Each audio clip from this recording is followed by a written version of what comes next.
Good morning, Thursday morning, Garden of England. Oh my goodness, what a stunning morning. I'll maybe let you see this. That's the old cricket field here across the road from where I live. Sun's low in the sky. That's the perfect sun to stare into. Blink your eyes occasionally early in the morning to get to really fire up your being. Just amazing. So that's going to drive me for the rest of the day. It's really good for you, get out and get it done, especially low sky, sun, winter months. How amazing. Quite a lot of frost around, a little bit of mist. Just absolutely beautiful. How lucky am I to be walking in the Garden of England. Anyway, so I hope you've had the chance to watch the third interview with Kathleen, and if you haven't watched it yet, oh my goodness, you're in for a treat. But are you going to risk yourself to watch it? Because I know some of you won't. Because I mean, it's wonderful to watch someone share the successes and the constantly jumping out of comfort zones. It's always inspiring. But adversity, big adversity, to go there, to be present with another human being as they share. But it's so hopeful, it's so inspiring. Not only would you risk yourself to watch it, because you're going to be confronted by stuff that we take for granted it's just never been what we thought it was, and all because of, I'm going to say it, vested interests and the way the world works at the moment. But if there was a kind of all-time greats of my experience of teaching MindStore, if you like, the player of the year, the MindStore member of the year kind of thing, over the years, there's been big moments for me. Of course, there's there's Jim McCall, the billionaire, Tom Hunter, the billionaire. You get to work with them, you get to work with their companies, you get to know them. I mean, that's just a privilege. Of course it is. But there's also winning the big companies. I remember the day I got into work with Rolls-Royce. When I was a kid, Rolls-Royce was just massive in my head, for all sorts of reasons. And there I am working with them, just amazing. And then you get to work with, Virgin, you get to work with all these big companies.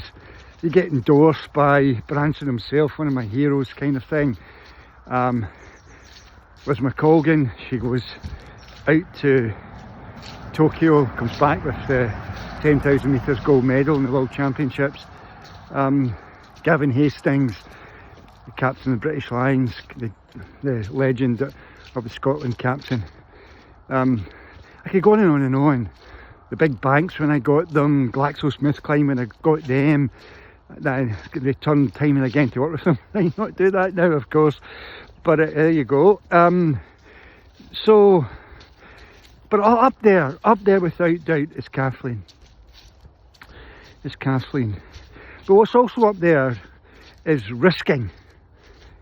And I'm asking you constantly now to risk, to start sharing this stuff, because I just finished filming the new course yesterday. I've still got to go in and do the meditation recordings. I've now got to edit all the stuff, and that will take a bit of time. But it'll be a lot of investment financially. It's not just you have to book the studio, you have to pay the time for Big Ed. Got to put lots of other stuff in.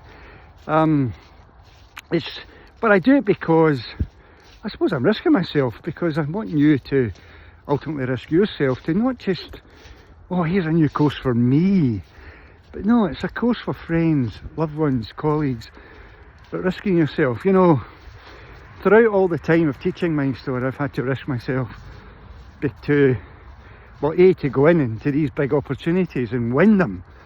And but also to stand up in front of audiences and say things that people sometimes don't want to hear, and people have walked out. And so there I was, this time last year. Kevin invites me to Glasgow to do an evening. He would arrange the venue. I would go up and we'd just fill the room. I think there was about 60 seats or something. I may just see if we can get some MindStore people in, some newbies in, and I could come up with and share some of the new stuff I developed for a big corporate. But I went up there to risk myself, to really push the keto thing again, and particularly to push the meat-based approach, particularly the carnivore approach to cleansing. I've done all the green juice cleansings and all the rest of it, but what about a carnivore cleanse? And I go up there and I risk myself, and in the audience I have no idea who's going to listen, but there was Kathleen, struggling. She never let anybody know those conditions she talks about, struggling with a diagnosis of MS. You know, I didn't know, but then you hear what happens in the interview. You have no idea what's going to happen because you risk yourself to, even today, prepare family, friends and loved ones to get ready for Monday when we kick off the goal setting process. Let them know that it's happening, encourage them to join in, you know, put your flag to the mast. And I won't let you down, I won't let them down. You know the techniques work, and then when the new program's available for them, once they've got their goals set and they're ready to dive into this next year that's coming, then you know that they'll be able to, not at large expense, but they'll have to invest a little bit. I'm investing, so they'll need to, so they can get ownership of these tools and go and change their lives. So when I was up in Glasgow before the summer and after it, and I'm saying to the audience, joking with them constantly, don't eat lettuce. You know, ears go up. People say, what's he talking about? And that's how Kathleen heard about it and go and risks herself to do something amazing. Go and watch it, share it, be inspired by it, like it, make comments. The dog's barking. Maybe the most important video you'll watch all year. See ya, Ramora.